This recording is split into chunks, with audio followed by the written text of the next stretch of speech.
So Margaret's going to take over and give us a presentation on this topic. Hi, everybody. Thanks for joining and really wonderful thoughts in the chat line for us to think about. I'm excited to be here, and I will just get started with saying that Jonah, it sounds like on average, he doesn't go to bed fall asleep maybe until midnight, and then he wakes up every morning at around 5. And a lot of our kids actually don't have the ability to kind of sleep in, and our kids do wake up early in the morning. And that can be difficult to fix because the nighttime pass, usually that's earlier in the night, like 2 o'clock, 3 o'clock. You could wake up, he could come out, get a drink of water, get a hug and a kiss, and go back. But 5 o'clock, that's really hard sometimes to get kids to think about going back to sleep because they exhausted their sleep drive, and we'll talk more about that. So how about if we just move to the next slide? So Jonah, since he's 6, he needs 10 and 11 hours, which is great because his brother and sister or his siblings are age 8 and 10. So the great news is everybody, all the children in the home need 10 to 11 hours. And so that means that we have to find out what time the kids have to wake up. So I know that Jonah on average wakes up at 5 in the morning, but it's really important to know what time does the house have to get up. And it seems like dad is kicking in and helping in the morning at 5 o'clock, but it would be helpful to know, do the kids have to get up at 7? If they have to get up at 7 in the morning, and that's a usual time to wake up to get ready for school, for school-age children, then we would have to say they have to be asleep by 9. Everybody in the house should be asleep by 9. So it would be great for everybody in the family to do relaxing and calming activities starting around 7:45 till about 8:45. And we'll talk more about that.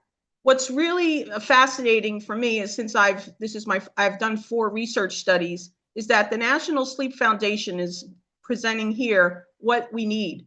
But a lot of typical kids are not able to get this. A lot of adults don't get what they need. And that in the United States, we're really sleep deprived as a whole population. So this is not unique to autism spectrum disorder. It's unique to all of us. And so I'm going to try to focus on how I would help the whole family simultaneously. So let's go to the next slide. Believe it or not, I did see in the chat that somebody was interested in helping adolescents and adults, but adolescents need 9 to 10 hours per night, and that's a lot of sleep, and young adults need 8 to 10, depending. So on average, young adults and adolescents need 9 hours. And there's a research scientist named Mary Karzarkin from Brown, and she spent her whole life work trying to figure out how adolescents and adults fall asleep and stay asleep, and how to get them adequate sleep. And I'm happy to say that it was really her research, her evidence, that helped us start to think about changing the school start time for adolescents and adults. So when you go through puberty and you secrete hormones, estrogen and testosterone to support your puberty and your body changes, it actually causes you to have a sleep phase delay. So you want to go to bed later. And so I have to say, one of my patients who really struggled with insomnia, and she has autism and anxiety and ADHD and depression, that I was so happy to hear that Upper Darby High School was able to actually change the school start time. And so my patient's sleep really dramatically improved because she could sleep in a little longer and then be able to go to school. Next slide. Thank you. Now, I think in the chat, some people were concerned about the tablet, that Jonah loves his tablet, and mom is exhausted in the evening and uses the tablet as a way for him to relax, and that she can go on and do the things that are important for her in the evening, and dad, and then the siblings are doing other activities and homework. And so what are we going to do with Jonah? And so they get used to giving him the tablet. He loves the tablet. But on this slide, circadian rhythms and light. Unfortunately, right now in the United States, we're really light toxic. But I have to say that we have in our eye, we have photoreceptors in the back of our eye, and the light goes into our eye and it sets the clock. And so if Jonah is exposed to tablet light with blue light, then his brain thinks it's daytime and that you should be awake. So it's really important for Jonah to know that after dinner, he can have his tablet. And so from 6:15 to 6:30 to 6:45 to 7, you can put time into 15-minute aliquots. He can have his tablet. But then when it gets to be around 7:15, there's maybe ways that parents can interact with Jonah and do book reading or puzzles or Legos, things that don't require light.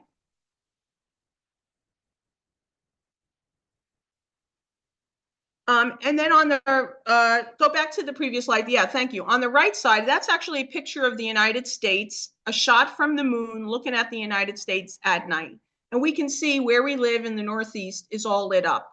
And so I think we have to be very mindful of our light exposure, and that the rhythms of our body, the hormones that we secrete, are based on setting our superior chiasmatic nucleus. And that's first thing in the morning. We need to get bright light in our eye, and we set our clock, and all our rhythms can be better.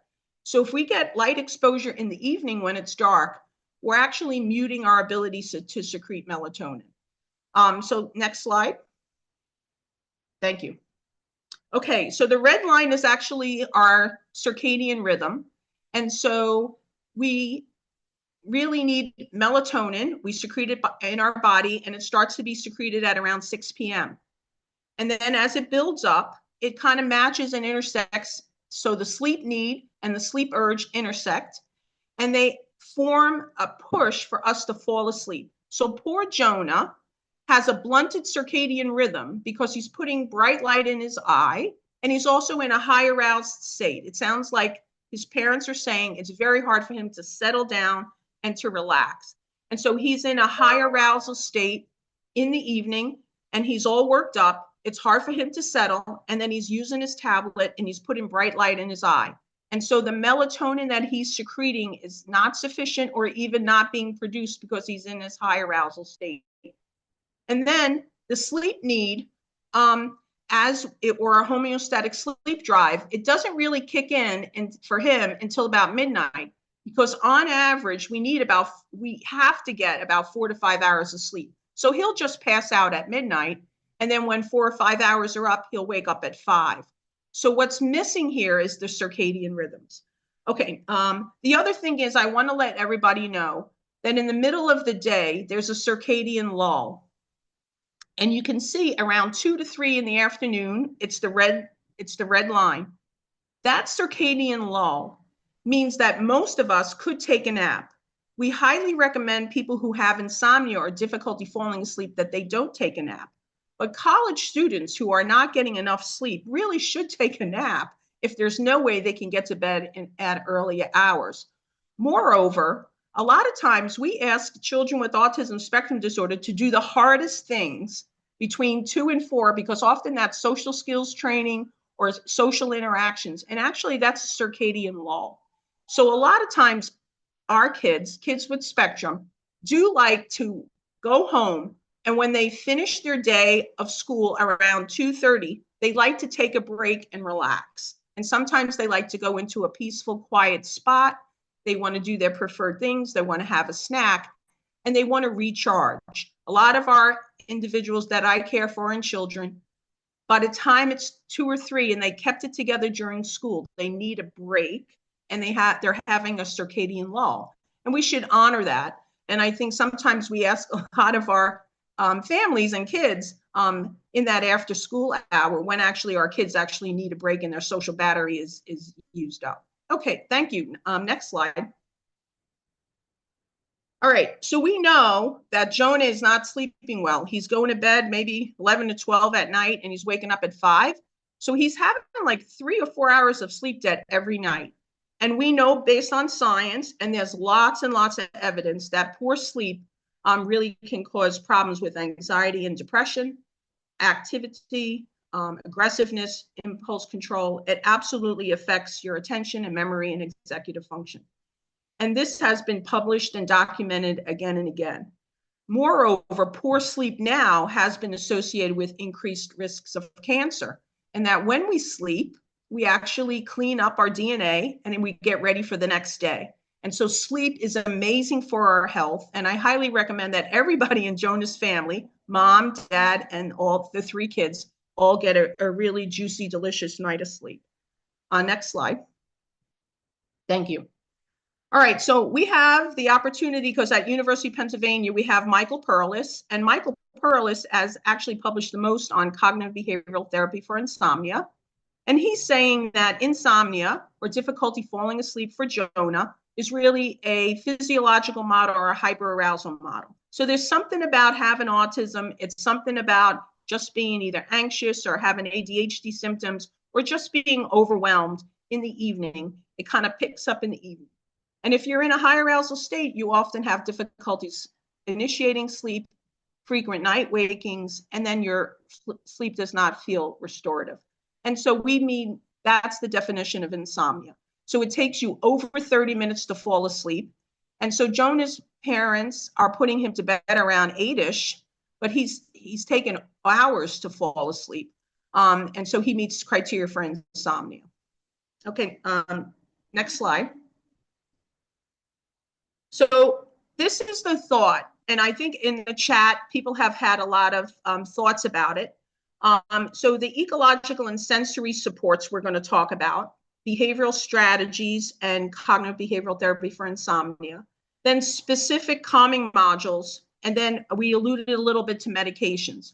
But I wanted to let you know that melatonin is the only medication that's really been well studied in the autism population, and melatonin can be effective for some individuals. But we won't talk about melatonin right now. So next slide.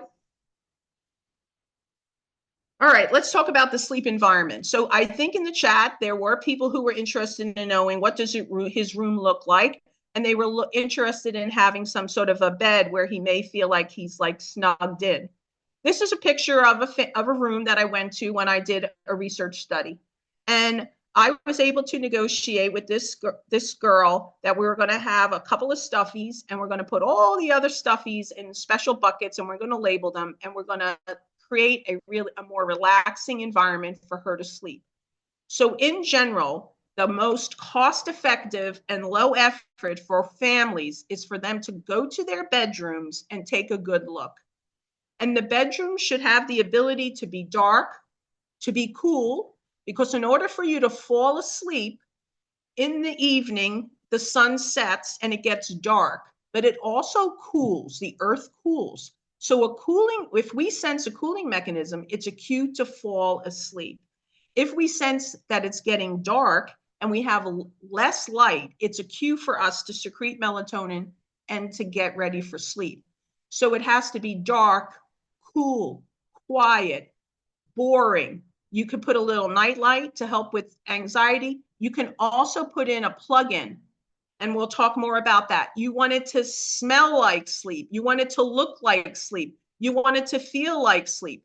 And so we want to try to create an environment that's amazing.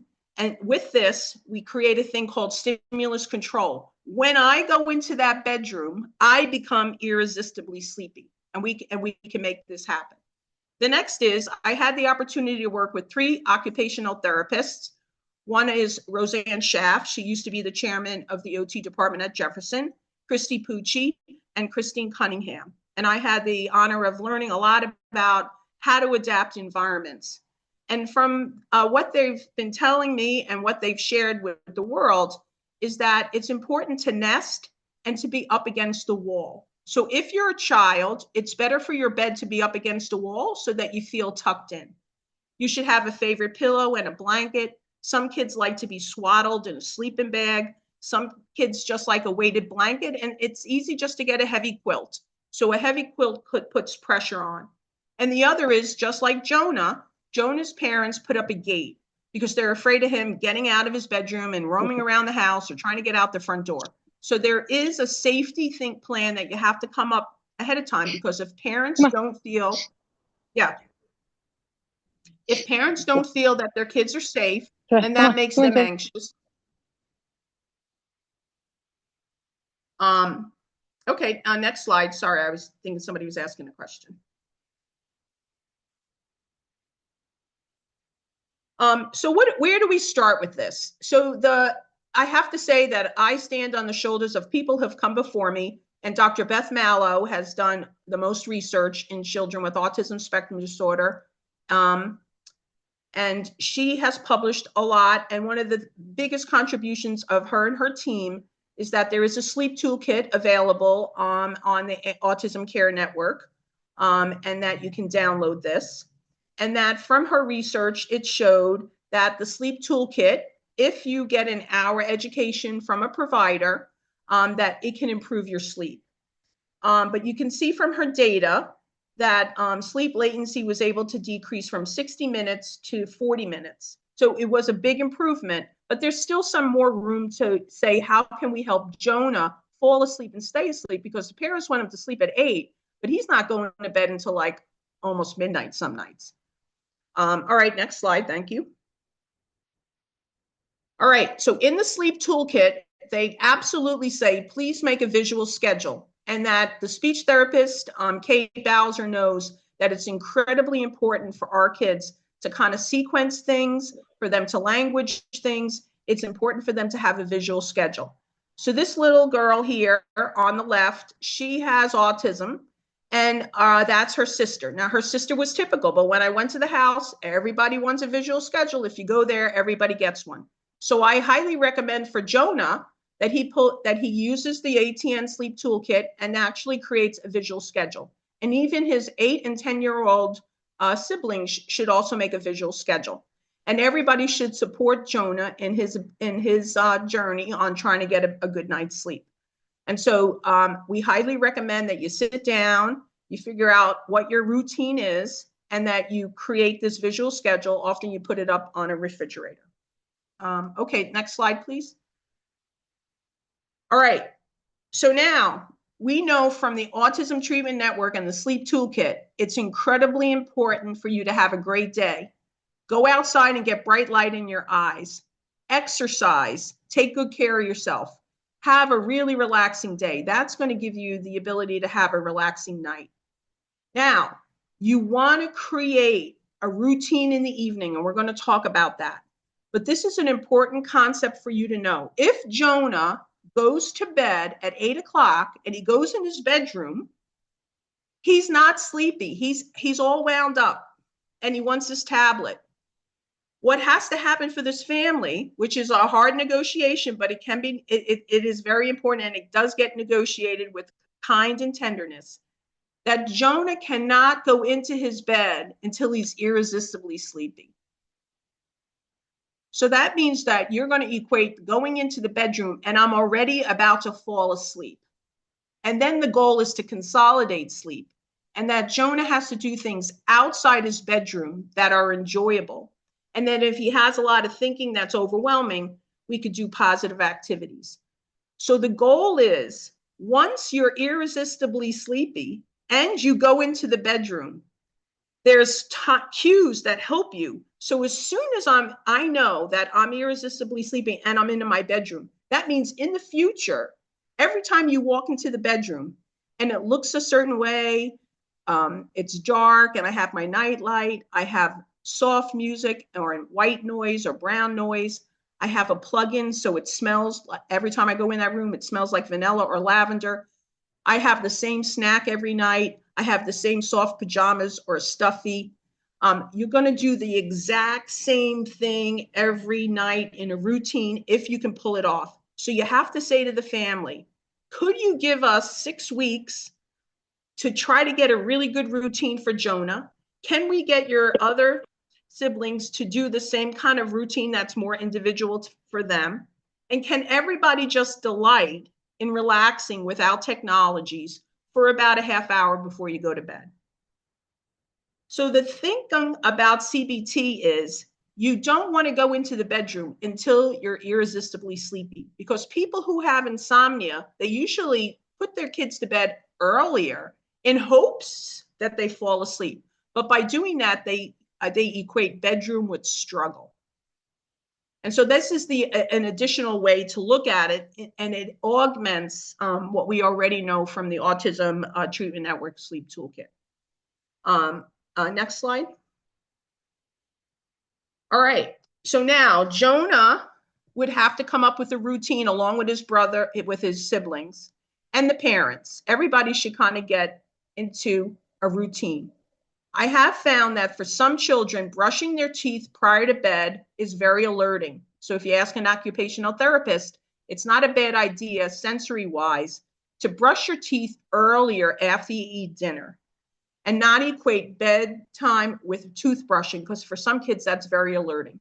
Also, you can pull the bath. So after dinner, you could throw them in the bathtub, get them all, get Jonah washed up, and then have him get into his cozy pajamas ahead of time. And so you're going to do the earlier routine if he takes medications or whatever's happening with him. Then you want to say, Jonah, you can have your tablet for a short, for 15-minute aliquots. And then you say, okay, what are we going to do around 7:45? So I just came up with, what do you do with Jonah for 20 minutes? What do you do with the siblings that could be really relaxing? And so you can do breathing, muscle relaxation. Maybe Jonah likes a 5-minute massage. There's some mindful movements or some gentle yoga-like behaviors. You can make a snow globe and watch the sparkles settle. That's just an idea to try to settle your mind. If you have anxiety, you could create a worry box. Gentle rocking or rocking in a chair is incredibly helpful, but you got to get a good rock on. You have to rock just like you would rock a newborn baby to sleep. You can rock. You could quietly read a book. You could quietly say prayers, because prayers is like positive psychology, replacing a negative thought with a positive thought. You could do more specific yoga poses for insomnia, or you could take a warm bath. All of these are just suggestions. And so I highly recommend for Jonah and his family, his other brother and his siblings, is that they do a 20-minute routine. Next slide, please. Okay. So now, how can we all get more sleep? So the big picture is, get bright light in your eye first thing in the morning. It's going to orchestrate your neurotransmitters and your hormones. It's going to help you throughout the day. And it also can help anxiety and ADHD, all symptoms, if I get bright light exposure. So the suggestion is, if you have a dog, walk your dog in the morning. If you got to go to the bus, go to the bus stop 10 minutes early and be outside and get some light. So we have eyes, they have receptor sites, and it goes directly into our major clock that regulates our day sleep cycles. Exercise, if you can, and it's really hard for our kids to exercise. Exercise often isn't the number one thing, but if you can go for a long walk in nature, it absolutely can relax you. So exercise. Have a great school environment. I know that Suzanne Reimer, she's excellent at trying to get kids in the right school environments. I know that Judy Miller is working hard at trying to understand kids' strengths and weaknesses and saying, how can we get our kids to have a wonderful day in an optimal environment that decreases anxiety and stress? Then the next is, I know the parents are exhausted at night. They have 3 kids. They're trying to make a living. They're doing home work, and the mom works from home. Very hard to navigate that. But yet they have to say around 7:30, the whole environment, their whole house has to settle down and start to look like a romantic evening. The lights come down. The lights should be more orange and yellow. You put the lamps on. You can put on quieting music. And you have to say, we're all going to transition into a more relaxed and calm environment. Then Jonah should work on, what does he want to do for 20 minutes that's relaxing for him. But Jonah's not going to be able to do it by himself. Now, maybe the 10-year-old can model some of the calming activities for him. Maybe the 8-year-old can. But it would be really kind of cool if you can get the 6, 8, and 10-year-olds all to do legs on a wall as a yoga pose and do some deep breathing and relaxation and make a competition out of it, or however they interact, and to get them to calm down. And so then the say is, what can we do to get Jonah to be really sleepy before he goes in that bedroom? And it would be really, really helpful for us to talk about that. So this is the last slide, and I thought I would stop, and I have a lot of ideas, and I want to stop so you guys can ask me questions.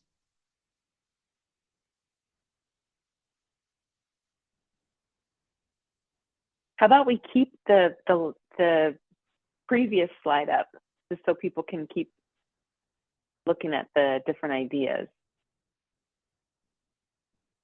Great. It's always so helpful. I learn so much from you, Margaret. Every time I listen, I get a little something out of it for myself too. Something that came to my mind, I feel like with families that have even like kind of like older siblings, like realistically, some families have kind of after school activities that go until 7, 8, 9 o'clock at night. And I'm wondering if you have any advice for families that kind of have to juggle other responsibilities that are really pushing towards bedtime, especially for the younger kids. It's a real hard one, but I have to say that even if they're doing like a 6-year-old shouldn't be doing like sports activities till 9 o'clock. That just seems so excessive on a routine basis. Now, the 10-year-old may be out somewhere till 9 o'clock, but whoever's in charge of Jonah, often it's mom, and maybe dad would be responsible for the older kids, taking them to their sporting events. But you would then try to start that nighttime routine, between 8 and 9. And even if it is later, anything's better than what's going on now, because he's not really going to sleep until midnight. Mhm. And so what's going on is if they have to, the 10-year-old goes to volleyball and the 8-year-old's going to basketball, and then it's really hard to get them back in the house, and they don't really eat together. They're all kind of eating protein bars and going off to their sporting events. You do have to make a commitment to say sleep is so important for your health and so important for your behavior that they would have to say, okay, who's going to make a commitment to at least trying to get Jonah to bed by 9? Because he's got it. If he wakes up at 7, he needs 10 hours of sleep. So you do have to sit down and talk about the importance of sleep, and that it's absolutely delicious and so good for us. And I think it's just a way to say, can you make a commitment? Now, right now I'm doing a study where I have a 16-year-old who's trying to help the mom sleep because the mom has anxiety and depression and she's not able to sleep. So now they're doing yoga together, and her son is trying to help her because she's very overwhelmed with everything that's going on. And they have a 19-year-old who also has autism. So my thought is, can you get the 10 and 8-year-olds to participate? But it's true, even if they get home at 9, then fine, you still have to do this and everybody's to bed at 10. But 10 is better than midnight. And a lot of times you don't need medication to really help. And unfortunately, medication it kind of wears off. Melatonin can work for a little while, then it stops. Clonidine works for a little while, and then it stops.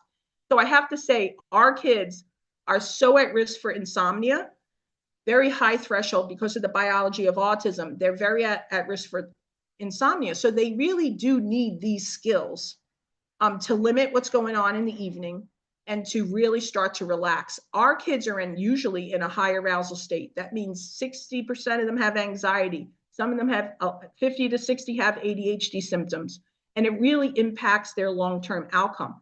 I just had a talk from Ben Years, and yes, actually, if you have autism and ADHD together, you often have more insomnia. If you have anxiety and autism, you have more insomnia. And anxiety and ADHD do impact long-term chronic outcomes. And so it's really important to say, if he's 6, let's get on it now. But you do have to make a commitment.